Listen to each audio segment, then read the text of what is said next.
You're listening to The Revolution of Regenerative Medicine, a podcast with me, Dr. Gregory Laurence. So I did touch on a couple examples of some of the things that we've seen good efficacy for and some of the areas that we hope to see increased efficacy. But I think maybe some anecdotes are helpful. The first one that I already hinted to was the amazing thought that somebody with multiple joint degenerative disease, whether it's autoimmune arthritis or even osteoarthritis, wear and tear arthritis, can, after one treatment, be pain-free almost immediately and continue to be pain-free for a year is just an outstanding development. You know, I think patients not too many years ago didn't have some of these great antibody type drugs that we have that are so helpful for Crohn's and other autoimmune, and to marry those drugs with the ability of your own cells to heal you just really is a game changer in the area of medicine. So one of the stories that probably influenced me as much as anything, as I know a lot of us are just sickened by the fact that a lot of professional athletes, maybe even in the days before they were really paid well, really put their bodies through a lot. And the focus right now is what happened to their brain, but I think that their entire bodies really were ravaged. And I think what we're able to do with our post-concussion patients is nothing short of a miracle. So as a general rule, anytime I hear from a patient, I talk to these patients at some meetings, I've talked to doctors who routinely treat post-concussion patients. The incredible thing is how reliably post-concussion patients respond to cell surgery. And you can arrive at some conclusions on that. Concussion is just one way that damage happens to brain cells. And we know there's lots of other ways that damage happens to brain cells. And so it's not surprising that some of these other conditions also are responsive to cell surgery in a good number of cases. But one of the stories that I heard that was just incredible firsthand from the treating doctor was an NFL football player who had been in a skilled position for 15 years. So that's a pretty good, successful football player. I don't know his name. We probably all would know his name. But he had been retired from the NFL for 15 years, and he was at his soccer game of his daughter's, and he was turned to the game, and a soccer ball hit him in the head. And because he had a concussion on the average about once a year his entire career, he was in a damaged state in which for the last 15 years since his retirement, he had taken a muscle relaxer, a sleeping pill, a Percocet, and an anti-inflammatory every single day. And he got hit by just a soccer ball, and he was in the ICU. So when he finally did wake up, they said, well, we really don't want to keep you. You know, our concussion protocol is that you just go home and be quiet. And, you know, this thing's just going to kind of get better if it's going to get better. There's not really much to do. There is a lot of talk in the world of neurology about maybe more actively managing concussions and not just passive management, but that's a whole other story. So this guy does go home, and somebody that was aware of what happened to him told him he should call one of these doctors that works with concussions, and he did, and the doctor said, you need to come in my office now. So the patient came in, and they immediately took him to the procedure suite, did an adipose harvesting procedure, did the processing, which takes anywhere from 2 to 3 hours, and in this case, gave the patient his own cells into an intravenous deployment. And the patient then went home and was sort of lost to follow-up, but returned 6 months later with an ankle issue and said, hey doc, can you do something with your magic cells? And the doctor said, wait a second, I haven't heard from you for 6 months. You know, how have you done? Well, so the football player says, well, let me just be honest with you. Every single day that I've woke up, I have laid in bed with my eyes open, afraid to get out of bed because I thought this is going to be the day that my headache comes back. And it still hadn't come back. So there's obviously an amazing amount of repair that just one treatment can do to the brain. And that is a rather typical story. While we can't make promises, and there's certainly nothing close to 100%, improvements in post-concussion patients like this are oftentimes dramatic. And I think that we're going to have new protocols down the road. I think that there's going to be a responsibility for the professional athletic associations to make sure that their players are able to have access to this type of technology and this type of treatment. So really, really neat stuff going on. I do want to mention the contraindications. The contraindications would include being a smoker. Smoke is just so devastating to cells that are trying to survive and live that we consider it to be an absolute contraindication. Now, a smoker can stop for 2 weeks and they're a candidate for the procedure, but otherwise they're not a candidate. Another thing that would be a contraindication would be somebody who has advanced cancer.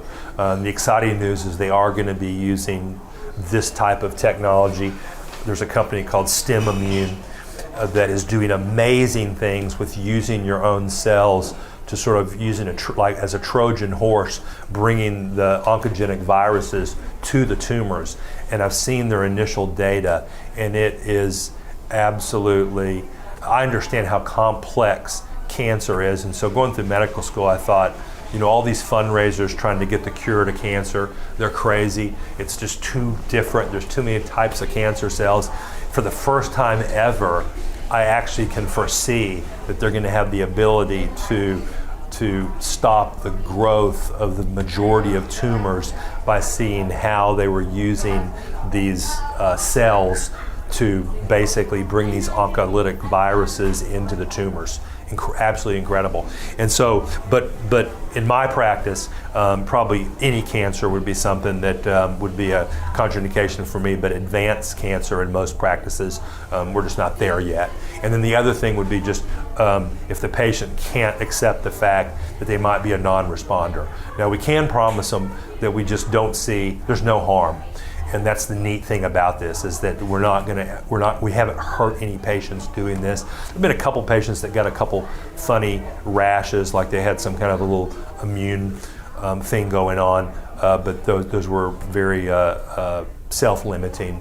And really, at the end of the day, it's just one of those crazy things. When you think of what the side effect profile is to most drugs, this is just like, it's an amazing thing. So the other thing I want to mention is that I plan to start a multidisciplinary team here in Tennessee. The members that you need to do this, even though in some cases you could go in and see one doctor and everything could get done, depending on what the deployment needs to be. Lung patients can actually inhale these cells through a nebulizer. They can be placed into an IV, which is commonly going to augment almost any treatment. Like, I don't think I would ever have an orthopedist inject a knee or an ankle without also half of the cells going into an IV, because they just do so darn good at getting to the problems. And a lot of times people don't have one issue in one joint, it's a multi-joint or multi-organ issue. So giving it in the IV is a great way to do it. There's a really, really good surgeon who's a friend of a neurosurgeon colleague of mine that I know well from New York, and his name's Chris Dumas, and you can Google him. He is doing a really, really cool deployment of these cells to the brain. A lot of guys are placing it into like a spinal tap and putting it into the cerebral spinal fluid and through the back. So kind of like getting an epidural or a spinal for anesthesia.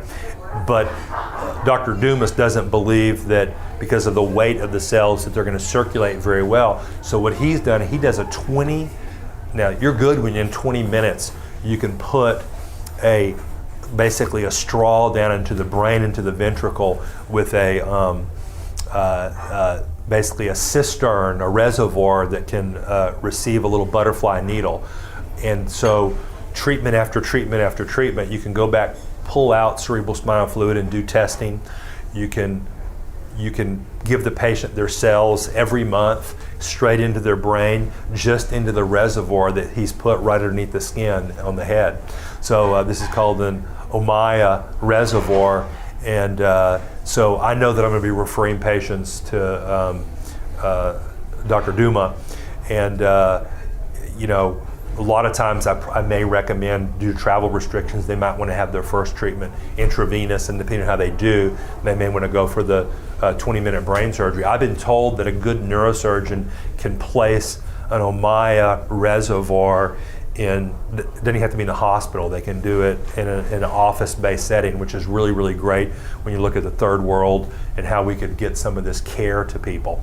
So the Ommaya port, a really, really neat reservoir that can help us when patients need a really high dose. Again, we don't have these protocols all worked out right now, so we don't really know whether it's better when somebody has a brain injury to give them their cells in through an intravenous or through straight into the ventricle, or both. Another deployment would be the interventional radiologists are going to be our best friends, because oftentimes they, using fluoro or other more sophisticated imaging, will they can put a needle right where they want along the spine and be able to treat painful conditions. Well, the problem is if they're just a millimeter off and they get into an artery, you're paralyzed. So the great thing about stromal, and oftentimes they're injecting anesthetic agents, steroids, and the great thing about SVF is that if you get into a vessel, it doesn't matter. It's not going to clog everything up. You're not going to get paralyzed. So I look to the time when it becomes the standard of care, when you can use something that's just as effective as steroids, and we haven't proven it yet, but a lot of physicians in their own experience have seen efficacy that was as good or better than steroids. And why would you give a risk to a patient of them being paralyzed when there's almost zero risk by doing it this other way? So I'm talking about an interdisciplinary team. You're going to have your surgeon that can harvest the fat, that would be me, the one that's willing to make a diagnosis, review medical records, and give a patient this office-based point-of-care procedure, that's me. But having an interventional radiologist is important, having orthopedic surgeon is important for some of the joints, and then of course we're going to be starting to partner with neurologists and cancer doctors, and all specialists really in the future, so that one doctor that might not be proficient in harvesting or doesn't want to go through, just wants somebody else to provide the stromal vascular fraction, the cells that are needed in the extracellular matrix as well. That can just be provided to the doctor that needs it. So it's really, really a neat time. It's a time for us to really collaborate among physicians and not worry so much about turf, and kind of make sure that we work appropriately through anything that's a regulatory issue with a focus on patient safety. And what I want to do is introduce a little bit of you guys so you can ask me some questions, and I think you guys probably realize that there were some things that I didn't say, and so I'm going to let you guys fill in the blank. Thank you for listening to this episode. Be sure to subscribe to my podcast, The Revolution of Regenerative Medicine. I'm Dr. Gregory Laurence, and I look forward to you joining me again soon.